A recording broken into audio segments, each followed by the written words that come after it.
শায়েখ আপনার কাছে শুক্রিয়া। জানতে চাই, আপনি আপনার বায়ানে শুনছিলাম জনাব মাওলানা সিদ্দিকুল্লাহ চৌধুরী মহাশয় আপনাকে ফোন করেছিলেন। আপনি কি আগামীকাল জমিয়তে সমর্থন করছেন এবং আপনি কি আগামীকাল জমিয়তে আসছেন?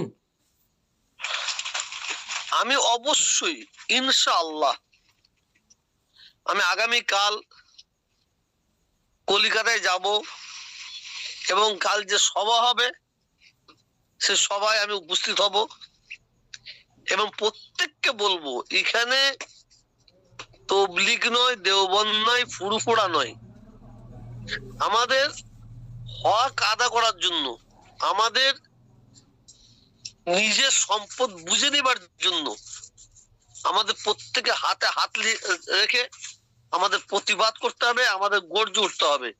আমাদের সবসময় মাথায় রাখতে হবে আমাদের কিছু জুজি মশলালে এদিক ওদিক হয়, কিন্তু আমাদের হাঁড়িটা আলাদা থাকলে কোনো অসুবিধা নাই, জি, লাঠিটা যেন আমাদের এক জায়গায় থাকতে হবে, এক জায়গায় আমাদের থাকতে হবে। আমি প্রত্যেককে বলবো যারা ওয়াকাফ বিলের বিরুদ্ধে সমাবেশ করবে, জনসভা করবে, প্রতিবাদ করবে, তাদের সমর্থন করা দরকার। এই কিছুদিন আগে একটা হয়ে গেছে, 28 তারিখে একটা হবে, 30 তারিখে হবে। তা আমি এইসব সেমিফাইনাল, কোয়ার্টার ফাইনাল খেলছে, আমি দেখছি, তাদের খেলায় আমি এদের হাজির হচ্ছি। ইনশাআল্লাহ আপনার চ্যানেলের মাধ্যমে আপনাকে বলে রাখলাম, ফাইনাল খেলবো 19শে ডিসেম্বর। ওই জনসভায় আপনাকেও দাওয়াত দিচ্ছি। যারা আমার বক্তব্য শুনছেন, আল্লাহ সম্পদকে বাঁচাবার জন্য আশা করি সব ভেদাভেদ ভুলে গিয়ে বেশক বেশক এই জায়গায় হাজির হবে, এটা আমার বিশ্বাস। আল্লাহ সবাইকে হেফাজত করেন, কিন্তু আমরা কারো কাছে ভিক্ষা চাই না। হযরত, তাহলে আপনি কালকে আমরা রানী কারো কাছে ভিক্ষা চাই না, আমরা সবসময় চাই আমাদের অধিকার। ওয়াকাফ সম্পত্তি বাঁচানোটা এটা আমাদের অধিকার, এটা আমার বাপ দাদা 14 পুরুষের সম্পদ। কৃষির ওপর যখন কেন্দ্রীয় সরকার বিল আনতে চলেছিল, সেখানে দিল্লিতে এমন প্রতিবাদ করেছিল, সেটা সংশোধন করতে বাধ্য হয়েছে কেন্দ্রীয় সরকার। আমরা কি মরে গেছি নাকি? আমাদেরও গর্জে উঠতে হবে। হযরত, তাহলে আপনি কাল আসছেন ইনশাআল্লাহ?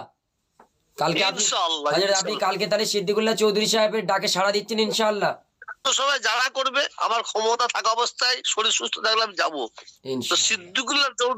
সিদ্দিকুল্লাহ চৌধুরী সাহেব উনি আমায় ফোন করেছিলেন, আমি সঙ্গে সঙ্গে ফোনে আমি সাড়া দিচ্ছি। এবং এই জায়গায় আমার ভাইপো পীরজাদা সওবান সিদ্দিকী তিনিও হাজির দেবেন, 12টা 12:30 পর্যন্ত থাকবেন, কারণ তার আর একটা কলেজে অনুষ্ঠান আছে। আমি তাকে বলেছি তুমি অন্তত হাজিরটা দাও। সে বলে যে চাচ্ছে আমি হাজির দেবো, কারণ এখানে আমাদের অন্য কিছু দেখে না, আমাদের সম্পদ আমাদের বাঁচাতে হবে।